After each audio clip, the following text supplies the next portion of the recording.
Bonjour à tous, j'espère que vous allez excellemment bien. Aujourd'hui, on se retrouve pour parler cyclisme, pour faire le débrief de Liège-Bastogne-Liège. On va revenir un petit peu sur ce qui s'est passé. Alors, on va pas faire un top et flop, déjà parce que la course s'est déroulée quand même dimanche, qu'on est jeudi au moment où on fait l'enregistrement de cette vidéo. Je précise également qu'il n'y aura pas de débrief étape par étape du Tour de Romandie. On fera peut-être un débrief complet de la course, mais pas un débrief étape par étape. Pareil pour la Eschborn-Francfort Classique. Par exemple, déjà en plus c'est une course World Tour, vous avez 5 équipes, 4 équipes, je sais plus de World Tour qui n'y vont pas. Ça fait pas très sérieux ça quand même, il va falloir régler ça aussi dans les années à venir hein, parce que alors normalement le prochain règlement fera qu'on n'aura pas le droit hein, de sauter plus d'une course par an. Mais là on voit que cette année on arrive sur certaines épreuves World Tour à avoir parfois 4, 5, 6 équipes qui devaient venir et qui ne viennent pas au final. Là, c'est le cas à la Eschborn-Francfort. Ça sera le cas, je pense, sur quelques courses, peut-être en fin de saison aussi, où il y aura des impasses. Donc ça, c'est un petit peu plus problématique, je trouve. Allez, n'hésitez pas à vous abonner à la chaîne, à réagir dans les commentaires, à mettre un pouce bleu, à partager la vidéo sur les réseaux sociaux, notamment auprès de vos proches, si vous pensez que ça peut les intéresser. Dans les commentaires, n'hésitez pas à me dire qui vous a plu, qui vous a déçu. Quand vous vous abonnez à la chaîne, vous pouvez rajouter la petite cloche, comme ça vous êtes au courant des dernières vidéos qui viennent de sortir. Et puis si vous avez les moyens et que vous voulez soutenir mon travail, vous pouvez faire un super thanks. Ça se passe dans les commentaires. Vous pouvez également rajouter la petite cloche. Allez, on commence tout de suite avec ce Liège-Bastogne-Liège. Liège-Bastogne-Liège dominé hein, par Tadej Pogačar. Je ne vais pas vous faire un résumé. Je pense qu'en plus, depuis jeudi, vous avez eu le temps, entre dimanche et jeudi, vous avez eu le temps de voir la course. À Liège-Bastogne-Liège, comment vous dire, qui n'a pas été le plus passionnant au monde. Après, de dire qu'il a été catastrophique, faut pas non plus exagérer. Les gens qui disent ça n'ont pas vu les éditions à Anse, vraiment, où certaines arrivaient à Anse, notamment quand il y avait Valverde. Sur les dernières années, quand il y avait Valverde, on savait qu'il y avait assez peu de suspense quand même sur qui allait battre le coureur espagnol. Après Liège, c'est une course quand même pour costaud. Tu peux pas te cacher à Liège. C'est pas une course où tu peux vraiment faire un coup stratégique hein, par le parcours, même si on l'a un peu modifié. Avant à Anse, vraiment tu pouvais pas te cacher. En gros, c'était le meilleur puncher qui s'imposait à cause de cet enchaînement Saint-Nicolas-Côte de Anse qui disait que c'était véritablement obligatoire de faire comme ça. Mais en gros, même aujourd'hui avec le parcours actuel, la majorité de la course se déroule à la Redoute, en gros. C'est là où sont les meilleures attaques. À la Redoute, si t'es pas top, t'es lâché, t'es largué. Voilà. Alors à part si tu fais ton attaque 10 minutes trop tôt, mais en gros, le meilleur s'impose. C'est voilà le meilleur ou un des meilleurs, un des deux, trois meilleurs. En gros, quand tu regardes le podium, même aujourd'hui, on voit les meilleures équipes devant. Hein. Les équipes qui ont le mieux travaillé sur Liège-Bastogne-Liège, elles ont pris les 3 premières places. Les 3 seules équipes qu'on a vues presque de la journée, à part la Tudor, en gros, elles prennent les 3 premières places aujourd'hui. Hein. Il n'y a pas vraiment de surprise, mais on y reviendra un petit peu plus tard. Mais en gros, Liège, ça n'a jamais été une course où les grands coups stratégiques fonctionnent. Enfin, sur les dernières années. Je n'ai pas regardé toutes les éditions de Liège. Hein. Dans les années 80, je n'ai pas vu, par exemple. Mais si tu regardes en gros sur les 25 dernières années, Liège, soit c'est le meilleur puncher qui s'impose et ça se résume à un sprint. Il n'y a pas vraiment de grosse surprise à Liège.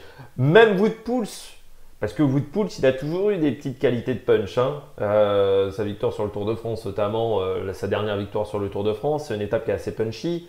Et c'était des conditions qu'il aimait. Peut-être la plus grosse surprise, ça reste Bob Jungels, dans la manière dont il a gagné.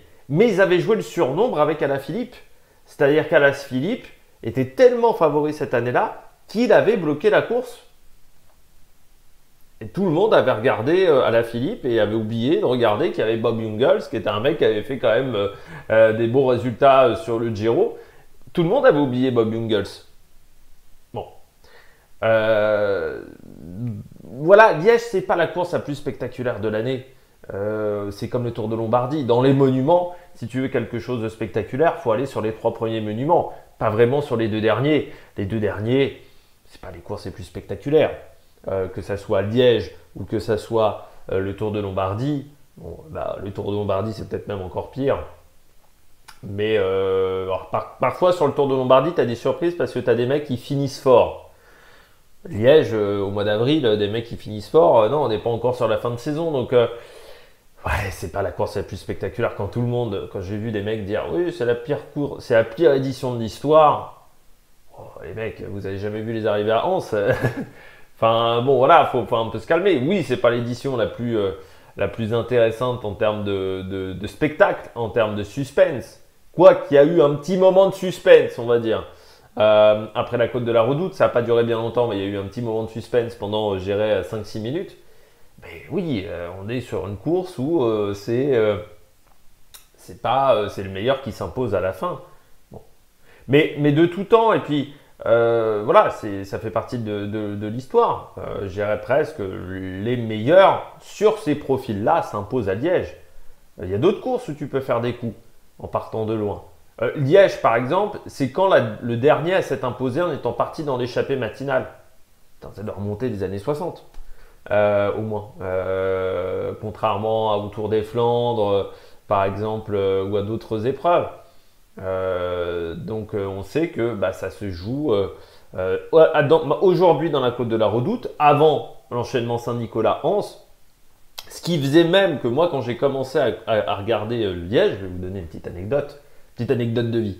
Quand je commençais à regarder Liège, à chaque fois dans les commentaires, Laurent Jalabert, notamment Thierry Adam à l'époque, mais même avant, parce qu'à une époque ça a été, je sais pas, moi j'ai connu une édition. Moi, j'ai connu des éditions commentées par Bernard Thévenet.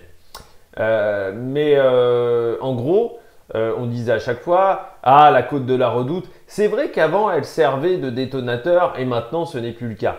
Parce qu'il faut se rappeler qu'à une époque, à la Côte de la Redoute, il n'y avait plus que le fan club de Philippe Gilbert. C'était une côte où il n'y avait plus personne autour de la route.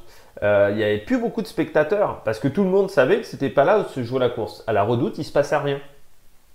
Il ne se passait plus rien à une époque Côte de la Redoute. C'est pour ça même que pour redonner de l'intérêt à la Côte de la Redoute, on a modifié le parcours et pour avoir une arrivée un petit peu plus glamour qu'avant. C'est vrai qu'Anse, c'est un peu dans une cité industrielle, c'est pas l'endroit le plus magnifique au monde. Mais aujourd'hui, on sait que c'est la Côte de la Redoute qui fait la différence. Enfin, que ça soit Evenepoel ou Pogacar, on sait que c'est là où se fait la différence. À part les premières éditions, on avait changé le parcours, c'est comme ça. Alors j'ai vu également certains dire, il ne faut pas connaître le cyclisme pour dire ça, mais bon, il ne faut pas avoir connecté son cerveau, dire « Moi je ne comprends pas pourquoi il n'y a pas des coureurs qui ont anticipé. » Il faut regarder un petit peu le parcours les mecs pour anticiper. Comment tu veux anticiper sur ce parcours-là? Alors déjà, Ineos a anticipé, ça a été un fiasco et moi je trouve que ça a été une stratégie qui n'avait aucun intérêt. Pourquoi ça n'a aucun intérêt d'anticiper? Je vais le montrer, ça se voit peut-être même encore plus sur le parcours féminin. Mais en gros, si tu anticipes, imaginons tu essayes de partir à Stoke. Tu vois, tu pars Stell et Dimmer. Je vous avais dit, à Stoke, on commence à faire de l'écrémage, mais c'est un écrémage du peloton. Pourquoi ça n'a aucun intérêt, par exemple, d'attaquer à Stoke? À Stoke, on a à 80 bornes de l'arrivée. On pourrait dire on est à 2 heures. 2 heures de l'arrivée, oui. Sauf qu'après Stoke, alors il y a encore un intérêt, c'est la côte de la Haute-Levée.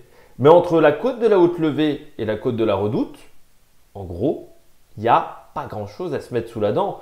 Il va y avoir le col du Rosier, mais c'est très roulant le col du Rosier. Hein. Il y a un passage à 10%, mais en gros, sinon le reste, c'est entre 4,5 et 5%. Donc c'est un col qui se monte vite maintenant du côté du vélo moderne. Le col de Desnier, c'est pas la montée la plus dure au monde. Et en plus, le problème, c'est qu'après la Haute-Levée, tu as une longue descente. Après le col du Rosier, là, tu as une très longue descente. Et après la côte de Desnier, avant la Redoute, tu as une longue descente. Des descentes qui ne sont pas hyper techniques, qui sont des descentes, comme je vous avais dit, où on est à 80-90 km/h. On peut dépasser ces vitesses-là avec l'inertie du peloton.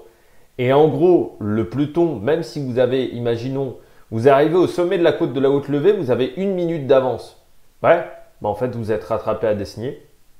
Même avec 1 minute d'avance, avec l'inertie du peloton et la vitesse du peloton, c'est impossible de rester devant jusqu'au pied de la Redoute. Et si tu restes devant jusqu'au pied de la Redoute, en gros, tu exploses soit à la côte de Desnier, soit à la Redoute. Et ensuite, tu finis 70e de la course. Bah, c'est un peu ce qui s'est passé même du côté d'Ineos. Il n'y a aucun intérêt à anticiper sur ce parcours. Même aujourd'hui. Parce qu'il y a trop d'écart entre la Redoute et la haute levée. C'est simple. C'est ça le problème. S'il y avait même une modification du parcours à faire, c'est trouver une solution pour avoir des côtes plus dures entre haute levée ou la Redoute, ou soit raccourcir l'écart entre la haute levée et la Redoute. Et même, je pense qu'il y aurait encore de la descente. Donc voilà, c'est comme ça. Il faudrait changer cette portion-là de parcours. C'est entre haute levée et la Redoute. Il n'y a pas grand-chose à se mettre sous la dent. Et donc si tu anticipes, il n'y a aucun intérêt à anticiper.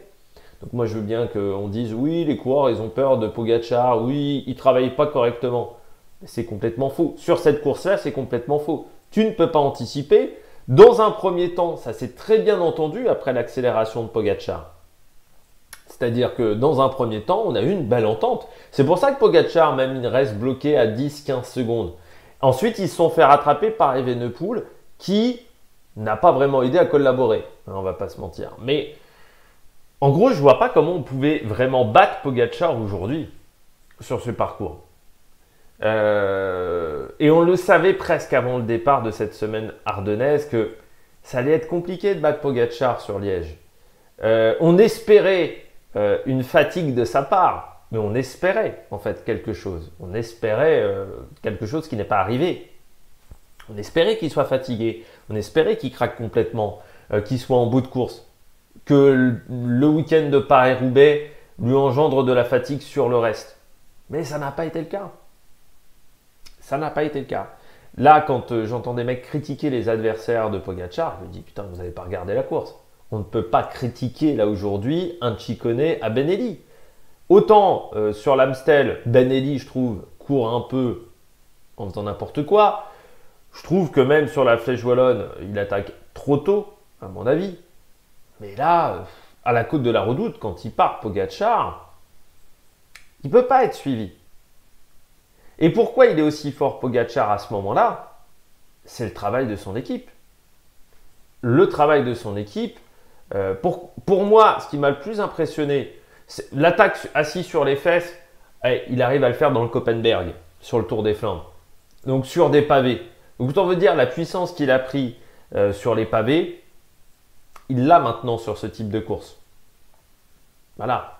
Quand tu arrives à faire ce genre d'accélération dans le Koppenberg, où il y a du 20%, alors même si c'est court, mais c'est sur des pavés, donc le temps d'effort est quand même allongé, tu arrives à le faire sur la Flèche Wallonne. Voilà. Surtout que sur la Flèche Wallonne, alors là aussi je vais vous raconter sur la Flèche Wallonne, moi quand j'ai fait la vidéo, l'attaque de Tadej Pogačar, elle ne m'a pas plus impressionné que ça sur la Flèche Wallonne.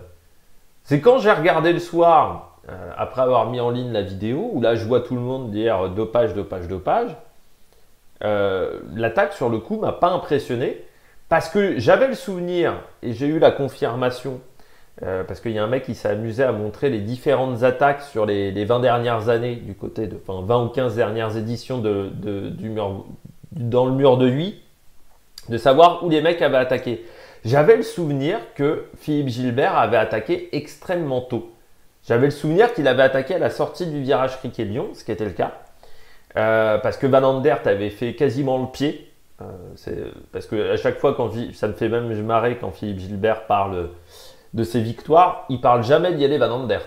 Alors que dans beaucoup de ses victoires, quand même, Jelle Van Aert a eu un rôle prépondérant sur ces courses-là.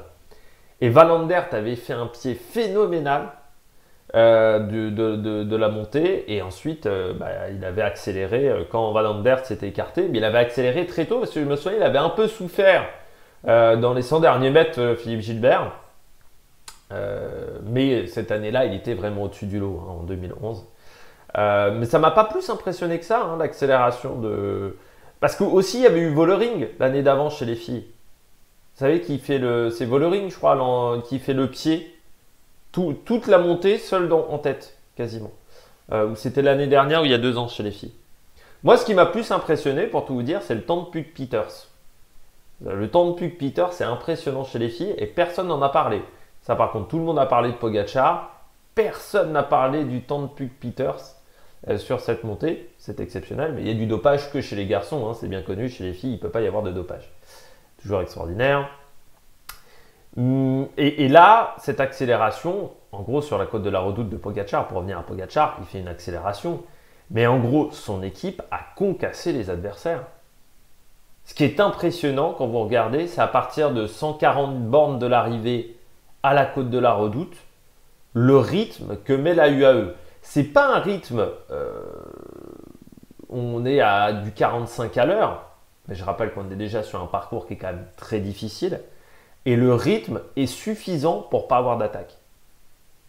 C'est-à-dire que personne n'a pu anticiper parce que la UAE a fait un gros tempo. Quand tu vois que Sivakov a presque eu un rôle de porteur d'eau sur cette épreuve, quand tu vois qu'on n'a même pas utilisé McNulty, moi ce qui m'a impressionné sur cette victoire de Pogačar, c'est la UAE.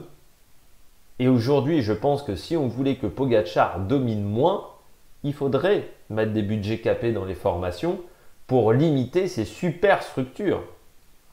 Parce qu'on voit que la UAE, c'est comme ça qu'ils arrivent à s'imposer. C'est grâce à cette super structure. Et moi, c'est vraiment ça qui m'a le plus impressionné sur cette course.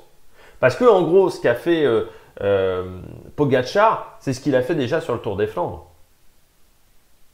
Il avait fait, alors, sur le Tour des Flandres, la différence, c'est que Van Der Poel était au niveau et que là, Evenepoel n'était pas au niveau sur cette semaine de compétition. Mais en gros, il avait fait énormément d'accélération. Si tu arrives à le faire sur les pavés, avec les pourcentages sur les pavés, tu arrives à le faire à Liège-Bastogne-Liège et encore plus sur un parcours qui correspond de base à tes qualités.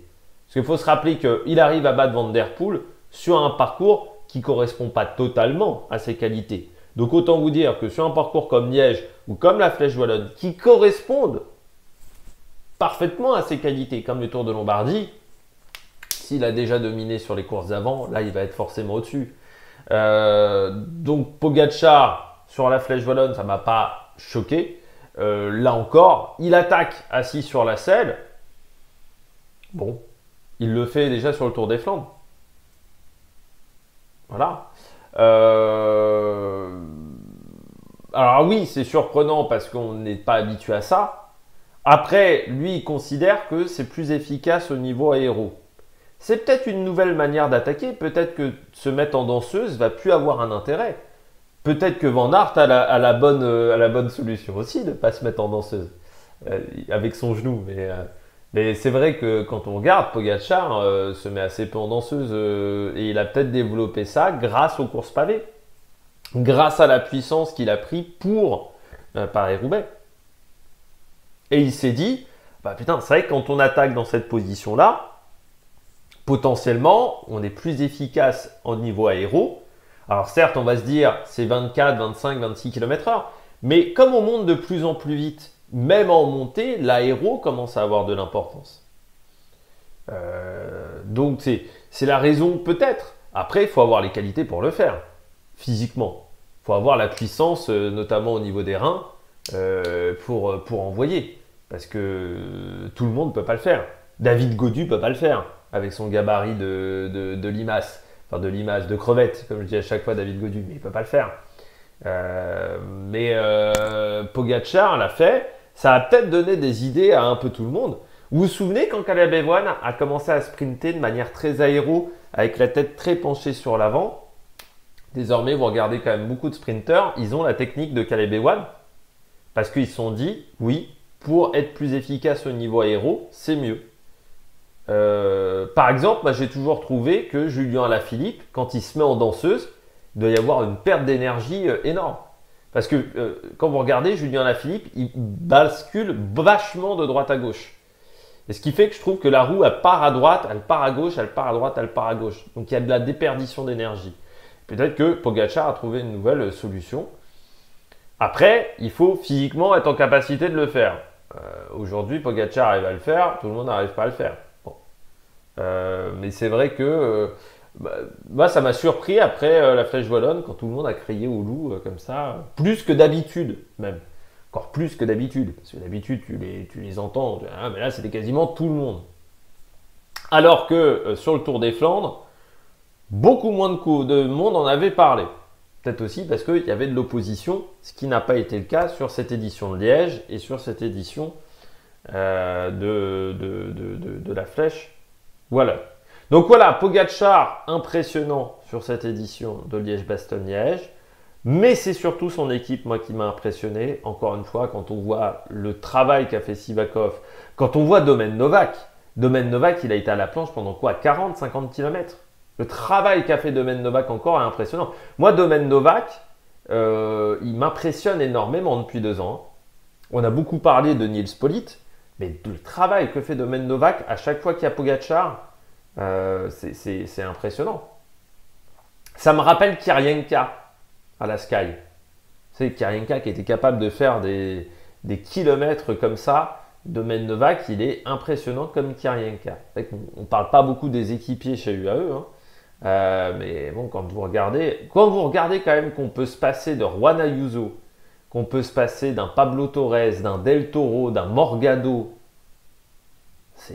voilà, c'est là le problème pour moi. Il est là le problème, c'est qu'aujourd'hui, vous avez une équipe qui a un budget de 60 millions, voire plus, et quasiment la moitié des équipes ne peuvent pas rivaliser au budget. Voilà, parce qu'on peut avoir un leader, mais on ne peut pas en avoir 8. UAE, ils peuvent en avoir 8. C'est la différence entre la UAE et les autres structures. Et moi, c'est pour ça que j'aimerais qu'il y ait des budgets limités dans les années à venir pour redonner de l'intérêt à certaines courses et éviter que ce soit seulement les superstructures qui se battent entre elles. On déroule un petit peu le classement. Belle course de la Lidl Trek. Belle course d'ensemble de la Lidl Trek. De toute manière, comme je disais, un petit peu en préambule tout à l'heure, quand on regarde bien, les 3 équipes qui ont été le plus en vue, en gros, c'est UAE, Lidl, EF. Les 2 plus en vue, c'est largement UAE et Lidl, mais EF fait le tempo au pied de la côte de la Redoute. On voit beaucoup EF à partir de, je dirais, 70 bornes de l'arrivée. Tu t'aperçois quand même qu'à la fin, 1, 2, 3, c'est les 3 équipes qu'on a le plus vues.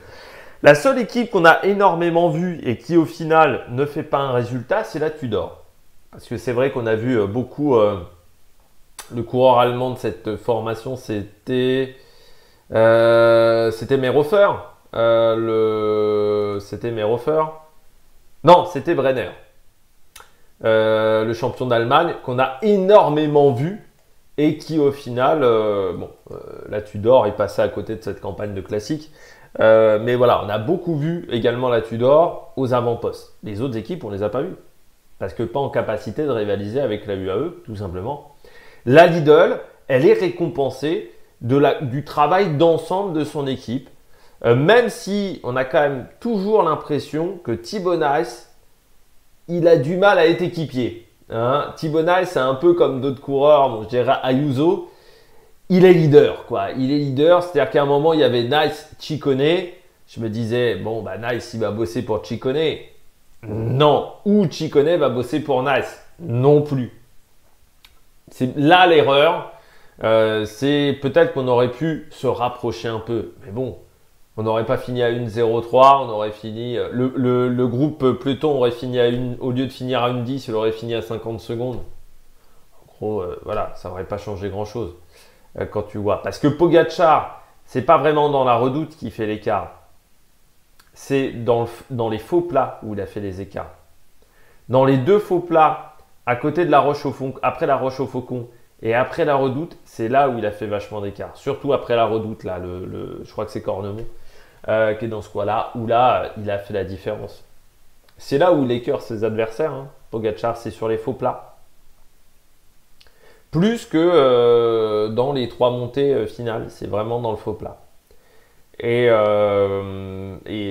voilà. Et c'est vrai que c'est dommage du côté de la Lidl que Nice se soit pas, enfin qu'on soit peut-être pas plus sacrifié d'un côté par rapport à l'autre. Belle course également de Badjoli, hein. C'est depuis longtemps qu'on n'avait pas vu Badjoli à ce niveau-là dans le top 10, 6e. Ça, c'est intéressant du côté de Andrea Badjoli. Mais oui, Ciccone, Nice, Badjoli. Très intéressant quand même sur cette course. Et Thibau Nice, il prend quand même date pour l'avenir parce que là, sur 250 km, il a tenu. Hein, on lui avait un peu reproché sur l'Amstel de ne pas avoir tenu sur les 20-30 dernières minutes. Là, il a tenu sur la fin de course. Donc là, maintenant, il sait ce qu'il doit faire. Il doit encore travailler sur l'endurance, sur la caisse, sur la longueur des courses. C'est un travail qu'il va devoir effectuer. Et puis peut-être que dans 1 an, 2 ans, Thibau Nice, il sera en capacité d'aller chercher les meilleurs et de se battre avec les meilleurs. Et on aura une grosse opposition à ce moment-là. Donc bien la Lidl Trek. J'ai bien aimé la course d'ensemble de la Lidl Trek. Benelli, 3e. Ça le récompense de ses efforts depuis le début de saison, Benelli. Énormément à l'attaque, hein, Benelli. C'est peut-être même celui qui est plus à l'attaque. Alors parfois trop. Sur l'Amstel, c'est trop. Ça court pas forcément super bien sur l'Amstel. Mais par contre, je trouve que là, en fait, son profil marche bien pour un Liège-Bastogne-Liège. Où quand il y a un groupe derrière, c'est souvent assez tactique dans les derniers kilomètres. Et là, je trouve que ça convient bien à Benelli et à sa capacité à pilonner, à attaquer. Autant sur l'Amstel, ça ne marche pas. Autant pour moi, sur Liège, ça correspond bien. Et puis ensuite, ils ont bien collaboré avec Ciccone sur la toute fin. Bon, ils avaient déjà collaboré entre eux avant, mais ils ont bien collaboré. Donc ça s'est plutôt bien passé. Puis ça récompense également le bon travail de l'AEF, notamment au pied de la côte de la Redoute, où l'équipe a fait un énorme travail. Donc bien Benelli, ça confirme qu'il est fait pour cette semaine de compétition pour les Ardennaises. Il y a encore du travail par contre en termes de stratégie, voilà. Sur la manière de gérer ses efforts. C'est là où il doit encore progresser. Mais bon, c'est du très bon Benelli. Et puis on a vraiment retrouvé le Benelli de 2023. Si on avait encore un petit peu des doutes, on a retrouvé ce Benelli là. Velasco. Oui, j'étais un peu surpris de la semaine pas exceptionnelle de la Astana, parce qu'on sait qu'avec Champoussin, avec Velasco, avec Scaroni, il y avait des possibilités de marquer des gros points. Alors, c'est vrai que Champoussin est peut-être un petit peu en fin de cycle, il a beaucoup couru depuis le début d'année. Scaroni, il y a eu la fracture de la clavicule sur l'Estradé, ce qui fait qu'il s'est retrouvé dans une situation où physiquement c'était peut-être un petit peu difficile. Il y avait encore Velasco.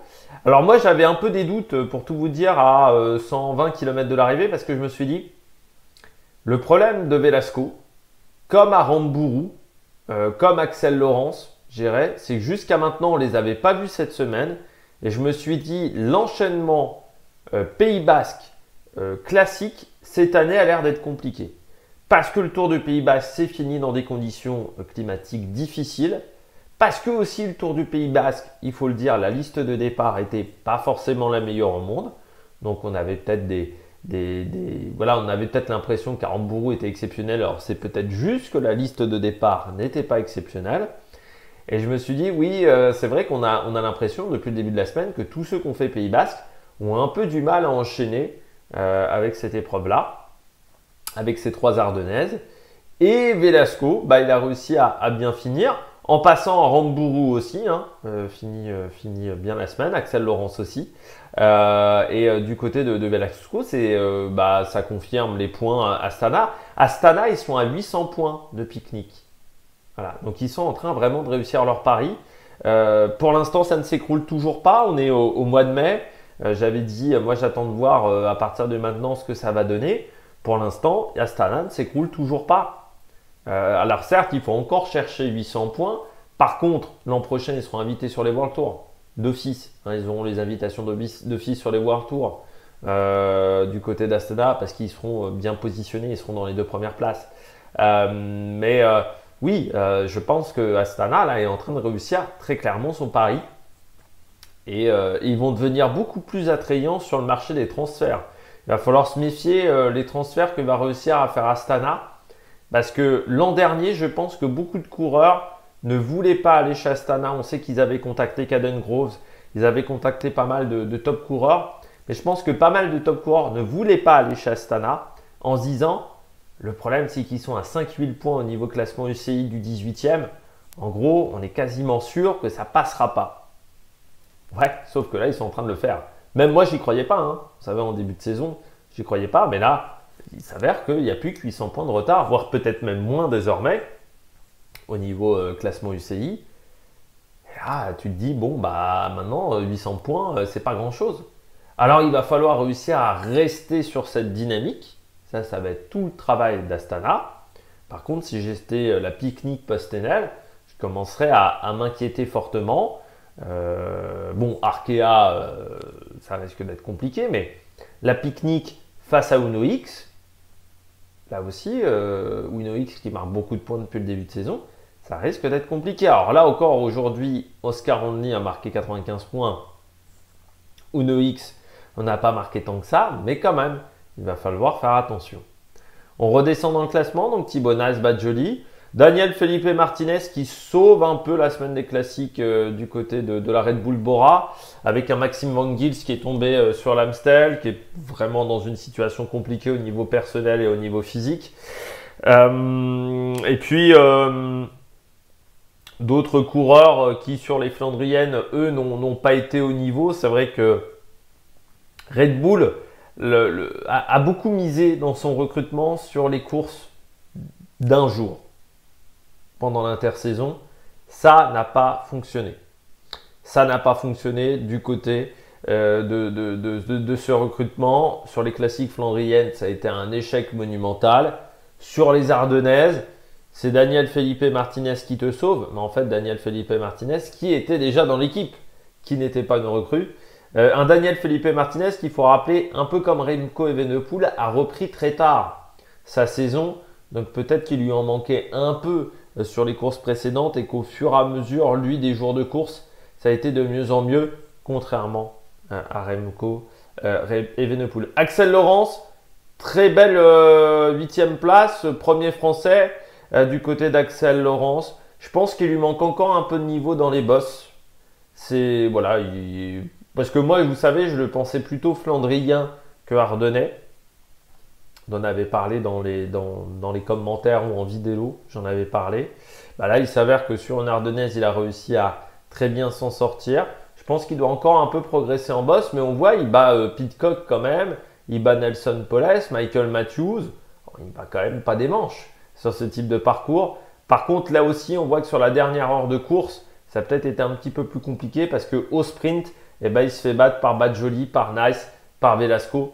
Normalement, il doit être en capacité d'aller chercher Nice et Velasco et de battre Martinez et Badjoli. Donc sur la fin de course, ça a dû être un petit peu dur physiquement. Pidcock 9, il a tenté, mais je l'ai trouvé à contre-temps, Thomas Pidcock, un peu seul aussi, hein. Il faut le dire. Je m'attendais à un petit peu mieux d'Asparen, par exemple, du côté de Pidcock. Et puis on retrouve ensuite Poles. Bah, le travail d'ensemble de l'AEF a payé. Et puis Michael Matthews, énormément visible Matthews, mais là aussi pas forcément dans le bon timing du côté du coureur australien. Oscar Only, il lui a manqué certainement Warren Barguil à un moment dans la course pour l'aider en tant qu'équipier. Warren Barguil qui est tombé à une soixantaine de kilomètres de l'arrivée. C'est dur Warren Barguil hein, depuis quelques temps. C'est vrai que lui qui était prometteur dans ses jeunes années, il a quand même bien disparu, Warren Barguil. Parmi les carrières un peu incompréhensibles, Warren Barguil aura une place de choix si on devait faire un top 10. Mais Michael Matthews, un petit peu à contre-temps, on le dit, donc pas forcément. Voilà, il lui a manqué un petit peu. Tige Bennett. Alors pour tout vous dire, Tige Bennett, on l'a vu pas mal en difficulté du côté de la Visma. On voyait presque plus Ben Tulette que Tige Bennett, mais il a réussi à un petit peu se refaire la cerise. Et puis Verstringue et Alex Aramburu qui prend quand même un top 15. Devant Van Den Velde qui a été assez transparent hein, sur cette semaine des Ardennaises.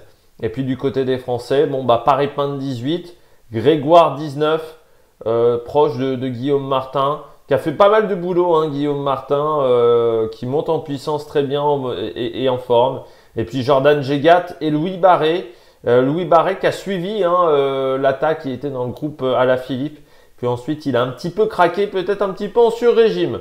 Voilà, Louis Barret. Puis Alex Baudin, parler du gros travail du côté de l'AEF. Eh bien, Alex Baudin qui rentre également dans le top 30. Donc, on a pas mal de coureurs EF dans le top 30 sur cette épreuve. Parmi les déceptions, bien entendu, alors je dirais, on pourrait mettre déjà Attila Walter dans les déceptions. Buitrago, mais qui a été assez transparent sur cette semaine. C'est vrai, Santiago Buitrago s'attendait un petit peu mieux. On a plus vu Lenny Martinez que Buitrago. Lutsenko, qui s'est toujours pas adapté à Israël. Voilà, je crois que c'est vraiment ça. Skelmose, la chute sur la Flèche Wallonne, elle a eu des conséquences, mais qui a fait un gros travail d'équipier. Et puis O'Connor, Mark Hirschi. Ben O'Connor, pour moi, c'est pas son terrain. Mark Hirschi, voilà, on le sait, ça a été une semaine compliquée. Vauquelin, je pense qu'il a eu du mal à récupérer de la Flèche Wallonne, un peu comme l'an dernier. Il n'a pas réussi à réenchaîner sur cette épreuve. Et puis, bien entendu, Remco Evenepoel qui finit avec Julien Alaphilippe. Que dire de Remco? Un peu juste. 4 jours de course avant Liège. C'était son 4e jour de course. Contrairement à d'autres coureurs qui ont voulu reprendre tardivement, lui, c'est une reprise tardive subie par Remco Evenepoel. Ça a forcément modifié son calendrier. Il court après la montre. Quand tu cours après la montre, t'en fais un peu trop à l'entraînement, t'en fais un peu trop les veilles de course ou les avant-veilles de course parce que tu te dis, faut que je récupère mon retard, et au bout d'un moment, ça pète, ça explose. Ça a été le cas sur ce Liège-Bastogne-Liège. Je pense qu'il a compris très vite qu'il n'était pas dans le coup et qu'il ne serait pas dans le coup sur la course. Après, la gestion des émotions a été difficile du côté de Remco Evenepoel. Ça n'a jamais été vraiment son point fort. Je trouve quand même que pendant tout... Moi, j'ai regardé sur Eurosport, pendant toute la course, Philippe Gilbert qui a rabâché ça. On a compris une fois, tu n'es pas obligé de le dire 30 fois non plus, Philippe, parce que c'était un peu beaucoup. Après, il faut se rappeler, Remco Evenepoel, il vient d'un autre sport. Il vient d'un sport qui s'appelle le football, où la gestion de l'effort est différente dans le foot. La gestion des émotions est également différente. Et ça, c'est peut-être ce qui... aujourd'hui pose problème à Remco Evenepoel. Mais oui, ça a été compliqué, mais il est trop juste. Mais on le savait un petit peu. Alors là aussi, on espérait un miracle, mais un coureur qui a 3 jours de course avant Liège, c'est difficile quand même d'être au top de sa forme dans ce genre de conditions du côté de Liège-Bastogne-Liège. On passe à la course des filles. La course des filles qui a été aussi très intéressante, cette course qui a été plus à suspense que la course et des garçons, même si là encore, en gros, ça s'est joué en 2 actes. En gros, ça a été la Côte de la Redoute et le sprint final. On n'a pas non plus un spectacle si exceptionnel que ça dans les 40 derniers kilomètres. C'est vrai que quand tout le monde dit Pogacar a tué le spectacle, regardez la course féminine, c'est intéressant, mais c'est pas non plus le spectacle de l'année du côté de cette course. Une campagne des Ardennaises qui aura été surprenante quand même. Si on regarde bien, les leaders, Vollering, Van der Breggen, qu'on attendait peut-être, on attendait aussi peut-être Pauline, aujourd'hui Pauline Ferrand-Prévot. Mais on attendait surtout une FDJ dominatrice. Et au final, la FDJ n'en remporte aucune. On a quand même l'Amstel, où c'est une échappée qui va au bout. Liège, où c'est un groupe de 3, mais où les FDJ se font battre. On reviendra également sur la Flèche Wallonne, où Vollering n'a pas réussi à battre Puck Peters, malgré l'énorme travail de Juliette Labousse. Un petit peu décevant quand même du côté de Demi Vollering. On s'attendait un peu mieux quand même du côté de la néerlandaise sur cette semaine. Kim Lecourt qui s'impose. C'est une victoire qui va être marquante comme la victoire de Binyam Girmay à Gand.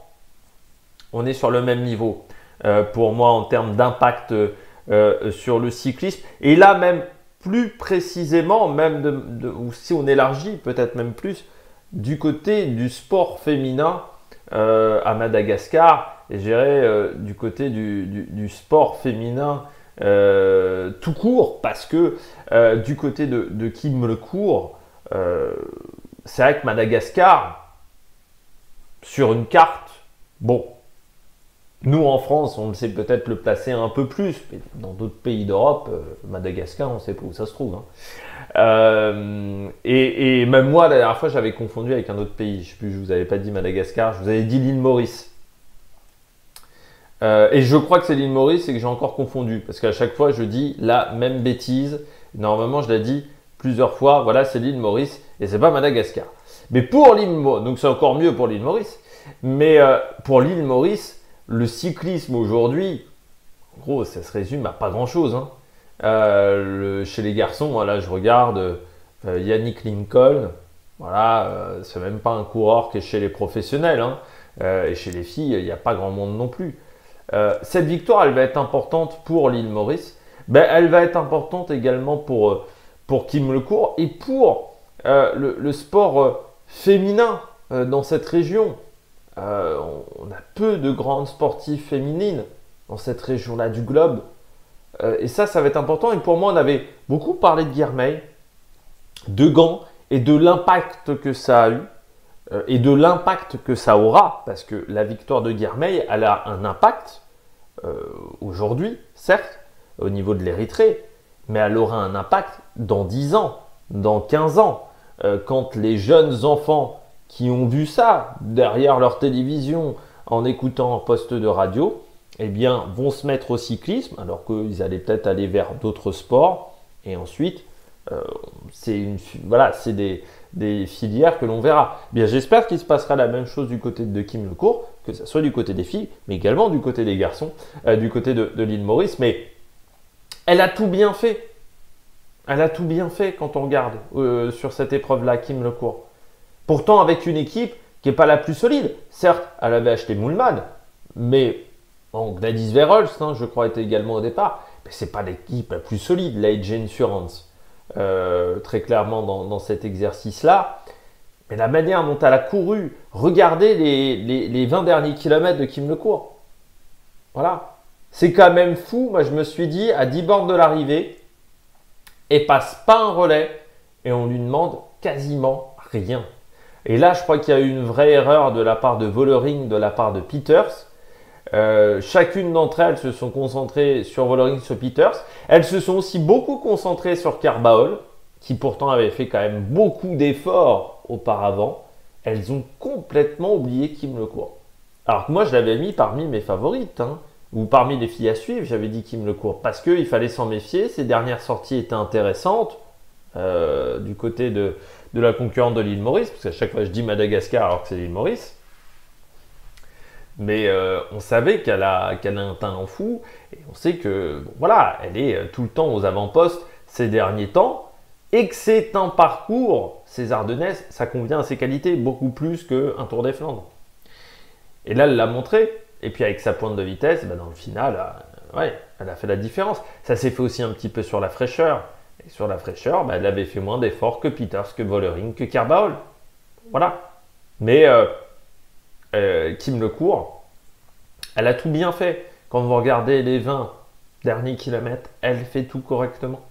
Et cette victoire est méritée du côté de Kim Lecourt. Puis j'espère que c'est une victoire qui fera date pour le sport de l'île Maurice, pour le sport féminin de l'île Maurice et pour le cyclisme du côté de l'île Maurice, qu'on aura également des garçons et des jeunes filles qui se lancent dans le cyclisme.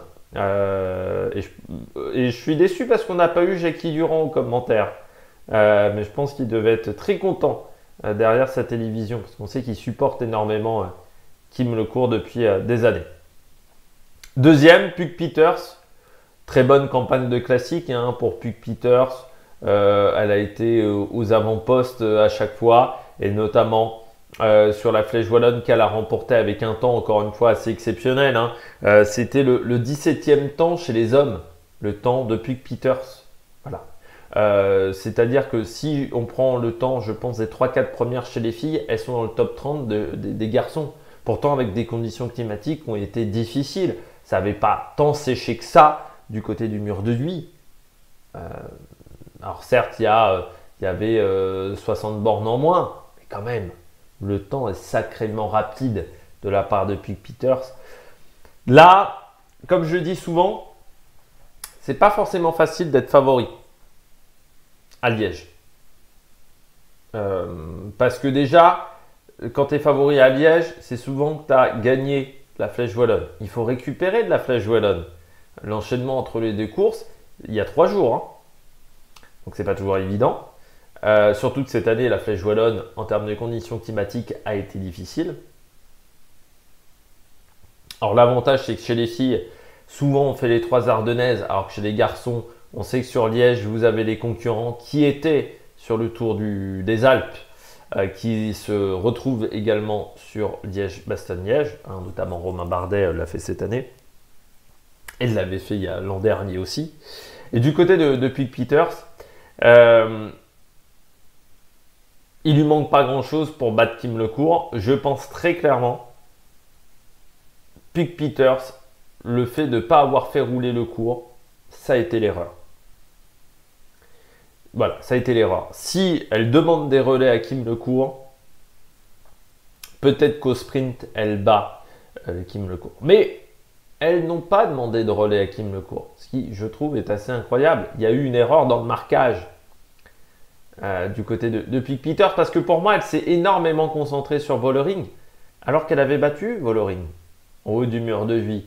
Donc potentiellement, elle était en capacité de la battre au sprint à Liège-Bastogne-Liège. Par contre, Kim Lecourt, on ne savait pas trop.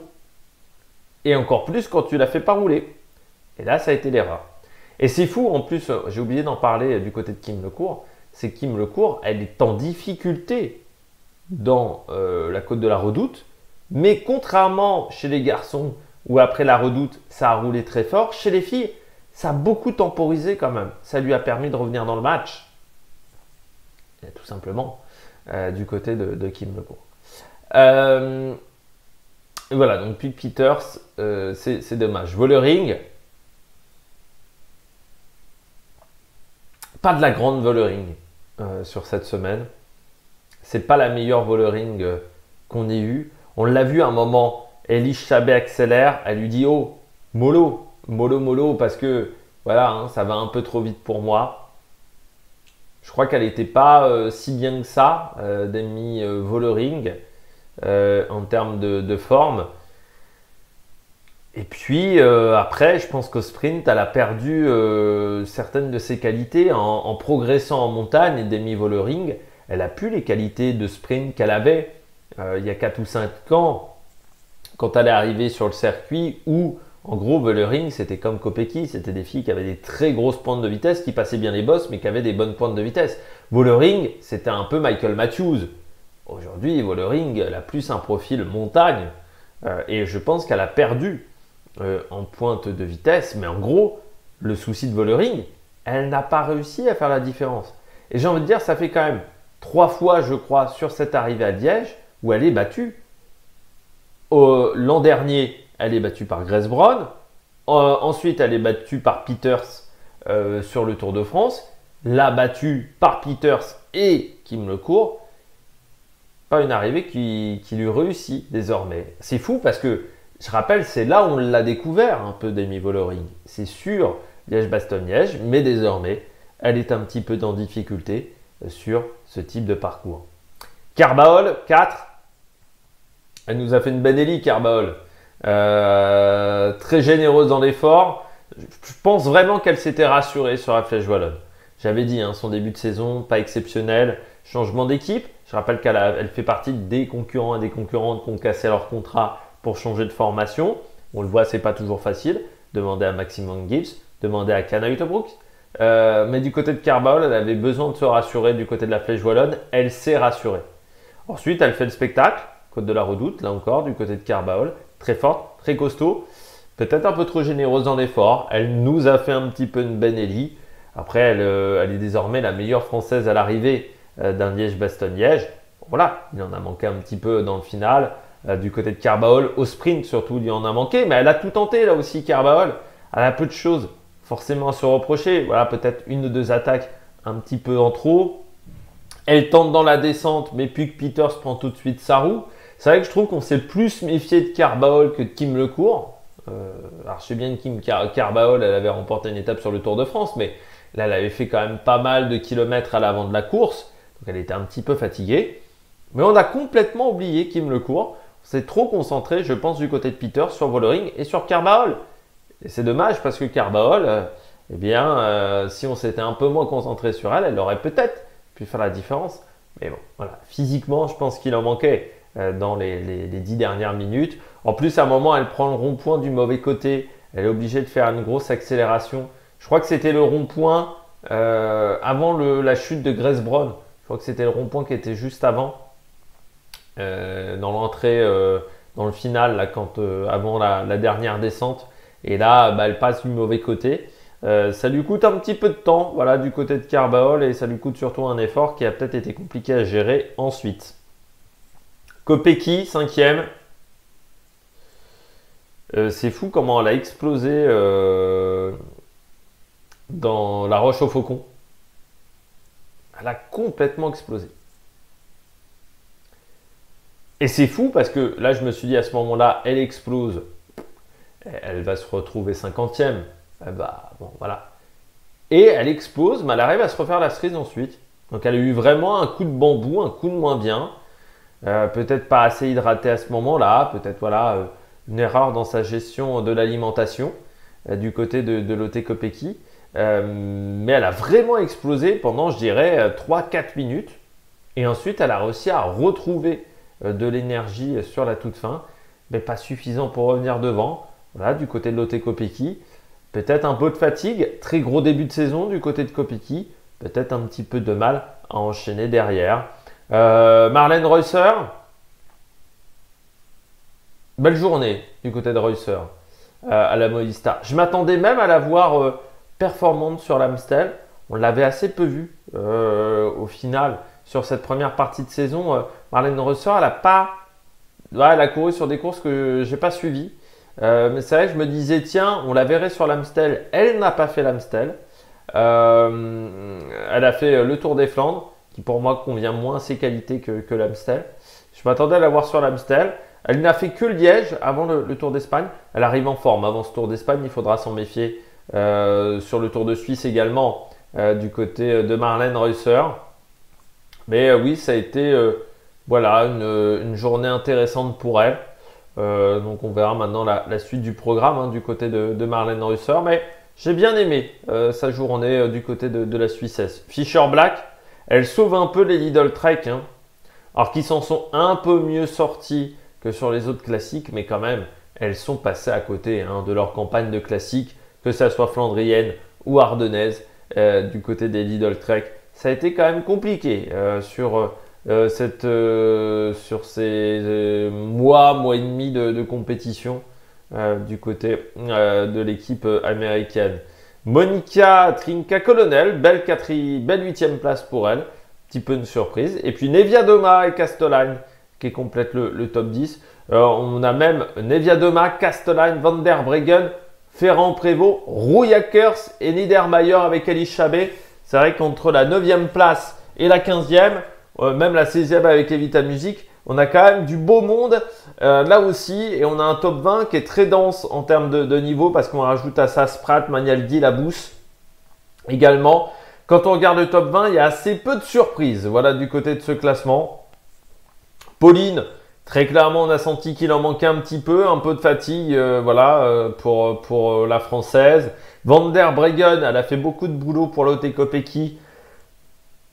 Ça n'a pas marché. Puis Rouilekers et Castellane ont aussi géré un petit peu le surnombre par rapport à Puig Peters. Et c'est vrai que la Phoenix de Koenig, je trouve, a bien couru dans l'ensemble, un peu comme la Lidl Trek de l'autre côté. Et puis parmi les filles qui ont été performantes, on peut noter Alice Chabet, gros travail d'équipière. Juliette Labousse, elle était un petit peu fatiguée, je sens, du côté du Tour de la Flèche Wallonne, voilà, où il y a eu un petit peu de fatigue et elle n'avait pas totalement récupéré de la Flèche Wallonne. Déception, Liane Lippert, qui a explosé, pas dans le bon timing du côté de Liane Lippert. C'est dommage, elle avait été performante sur la Flèche Wallonne. Marion Brunel, plutôt pas mal, hein, 22e. Il manque encore un petit peu. Voilà, c'est une fille qui doit progresser, mais c'est quand même pas mal pour une première participation. Deuxième participation, peut-être du côté de Liège, parce qu'elle l'avait peut-être fait avec Saint-Michel l'année précédente, c'est pas sûr. Est-ce qu'elle avait fait Liège l'an dernier? Oui, elle avait fait Liège, elle avait fini 39, donc elle progresse un peu dans la hiérarchie. Marion Brunel. Faulkner, qui a été très discrète depuis le début de saison, la championne olympique. Là encore, seulement 25e.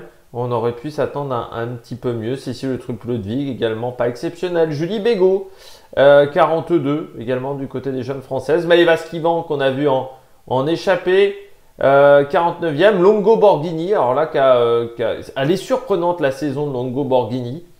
Je ne sais pas ce que vous en pensez, mais c'est vrai que elle a eu du mal sur l'estradé. On s'en souvient, elle avait démarré très fort sur l'UAE Tour, sur l'estradé. Malade, pas bien, pas dans le coup. Elle finit un peu pareil là sur Liège. Pas du tout dans le coup. Je ne sais pas trop ce qui s'est passé du côté de Longo Borghini, mais c'est une saison où il y a des hauts, très hauts, mais des bas, très bas également du côté de la saison de l'Italienne. Et bon, je pense qu'elle le savait très tôt qu'elle n'était pas en forme parce qu'on avait mis Maëva Skiban à l'avant, la jeune française qui qui a tenté du côté de la française. Et puis Léa Curigny qui a fait encore un gros travail d'équipière. Et Ségolène Thomas pour une première participation qui finit 44. Ça c'est bien du côté de Ségolène Thomas. Saint-Michel, Aubert, 93.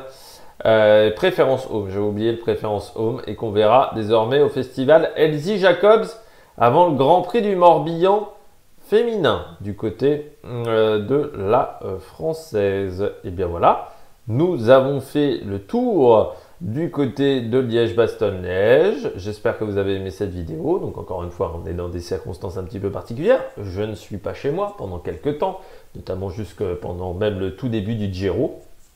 Donc voilà, ça sera comme ça pendant les prochaines vidéos. Allez, n'hésitez pas à vous abonner à la chaîne, à réagir dans les commentaires, à mettre un pouce bleu. Et puis nous, on se retrouve pour de nouvelles aventures sur la Productions. Ciao, ciao!